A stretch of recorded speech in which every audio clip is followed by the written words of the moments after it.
সুপ্রিয় দর্শক, এই মুহূর্তের সবথেকে বড় খবর। দর্শক, আর.জি. কর কাণ্ডে মহিলা চিকিৎসকের মৃত্যুর ঘটনায় এখনও পর্যন্ত ন্যায্য বিচার পায়নি তিলোত্তমার মা বাবা। আর এর পরপরই আর.জি. কর কাণ্ডে মহিলা চিকিৎসকের মৃত্যুর ঘটনায় কলকাতা পুলিশের ভূমিকা নিয়ে একাধিক প্রশ্ন উঠে গিয়েছিল এবং প্রশ্ন তুলেছিলেন খোদ কলকাতা হাইকোর্টের প্রধান বিচারপতি।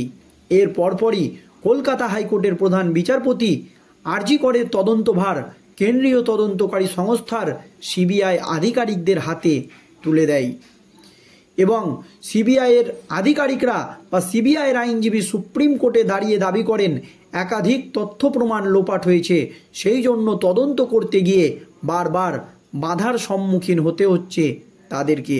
আর এই আবহে কলকাতা পুলিশের ভূমিকা নিয়ে আবারও প্রশ্ন উঠে গেল কলকাতা হাইকোর্টে।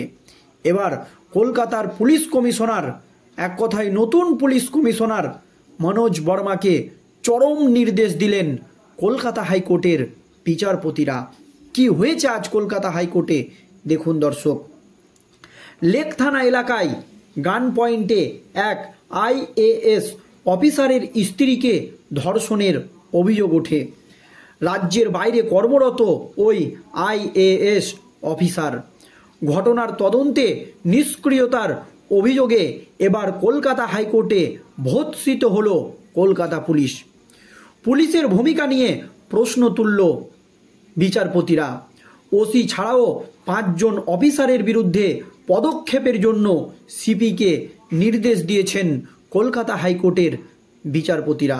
গত 14 থেকে 15 জুলাই 2 দফা বাড়িতে ঢুকে ওই আইএএস অফিসারের স্ত্রীকে গান পয়েন্টে রেখে, মানে বন্দুকের সামনে রেখে ধর্ষণের অভিযোগ ওঠে, যা কিন্তু মারাত্মক। এই অভিযোগ জানাতে গেলে লেক থানায় যদি তারা এই নিয়ে অভিযোগ জানাতে যায় তখন তাদেরকে দীর্ঘক্ষণ বসিয়ে রাখার মতো মারাত্মক অভিযোগ তুলেন ওই নির্যাতিতা। পুলিশের বিরুদ্ধে অভিযোগপত্র বিকৃত করার বিস্ফোরক অভিযোগে মামলা দায়ের হয় কলকাতা হাইকোর্টে। মেডিকেল রিপোর্টে ধর্ষণের সপক্ষে প্রাথমিকভাবে প্রমাণ মেলেনি বলে দাবি করে রাজ্য। এই পরিস্থিতিতে গ্রেপ্তারির পরেই নিম্ন আদালতে সঙ্গে সঙ্গে অভিযুক্তদের জামিন মঞ্জুর হয়ে যায়। যদিও নিম্ন আদালতে অভিযুক্তের জামিন কলকাতা হাইকোর্ট খারিজ করে দেয়। এদিনের শুনানি শেষে হাইকোর্টের নির্দেশে বলা হয়েছে একজন ডেপুটি কমিশনার পদমর্যাদার একজন মহিলা পুলিশ আধিকারিককে এই মামলা হস্তান্তর করা হচ্ছে। এখন থেকে সেই মহিলা পুলিশ আধিকারিকই হবেন তদন্তকারী অফিসার।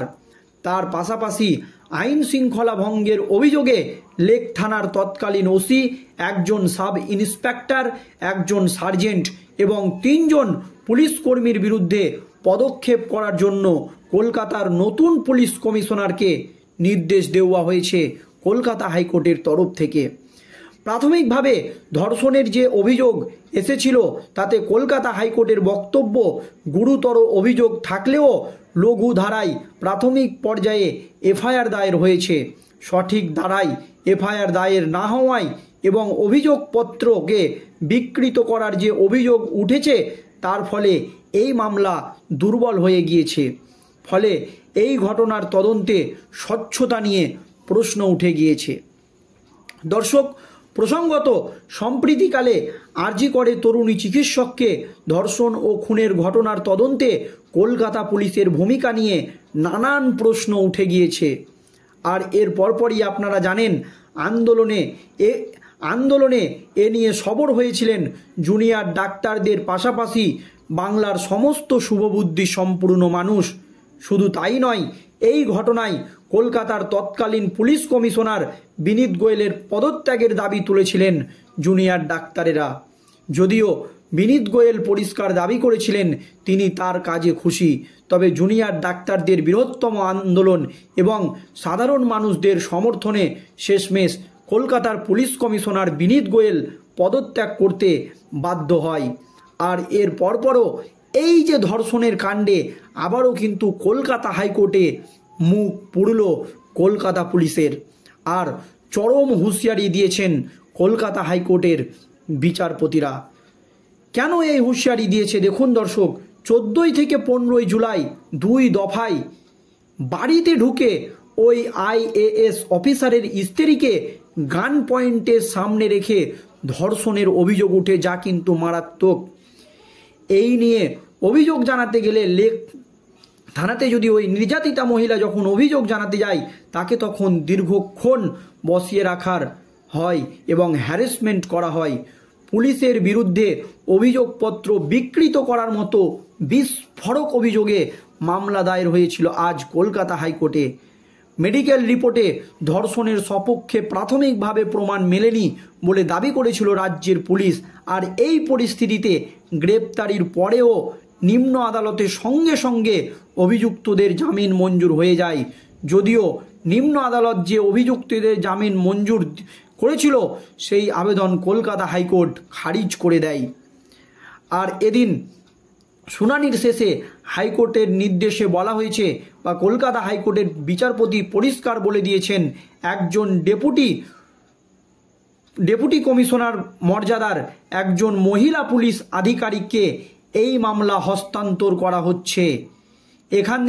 এখান থেকেই সেই মহিলা পুলিশ আধিকারিকই হবেন, মানে এই তদন্তকারী অফিসার, পরিষ্কার জানিয়ে দেওয়া হয়েছে। এবং তার পাশাপাশি শৃঙ্খলা ভঙ্গের অভিযোগে লেক থানার তৎকালীন ওসি, একজন সাব ইন্সপেক্টর পদমর্যাদার অফিসার, একজন সার্জেন্ট এবং 3 জন পুলিশ কর্মীর বিরুদ্ধে কঠোর পদক্ষেপ করার জন্য কলকাতার পুলিশ কমিশনারকে নির্দেশ দেওয়া হয়েছে কলকাতা হাইকোর্টের তরফ থেকে।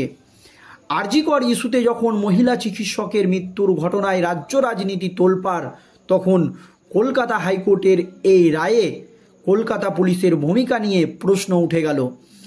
দর্শক, প্রথম থেকেই আরজিকর ইস্যুতে মহিলা চিকিৎসকের মৃত্যুর ঘটনায় কলকাতা পুলিশের তদন্ত নিয়ে প্রশ্ন তুলে দিয়েছিলেন জুনিয়র চিকিৎসকেরা। এই জন্য কলকাতার পুলিশ কমিশনার বিনীত গোয়েলের পদত্যাগের দাবিতে তারা আন্দোলন চালিয়ে যাচ্ছিলেন। শেষ পর্যন্ত তিনি পদত্যাগও করেন। তবে এর পরও কেন এই ধরনের ঘটনা বা এই কলকাতা হাইকোর্টের এই নির্দেশে কিন্তু মুখ পুড়ল কলকাতা পুলিশের। আর আপনারা জানেন, এই আরজিকর কাণ্ডে মহিলা চিকিৎসকের মৃত্যুর ঘটনায় সুপ্রিম কোর্টে দাঁড়িয়ে কিন্তু সিবিআইয়ের আইনজীবীরা দাবি করেছেন একাধিক তথ্য প্রমাণ লোপাট হয়েছে। আর এই আবহে এই ধর্ষণ কাণ্ডে কলকাতা হাইকোর্টের এই কঠোর পর্যবেক্ষণে আবারও কিন্তু মুখ পুড়ল কলকাতা পুলিশের।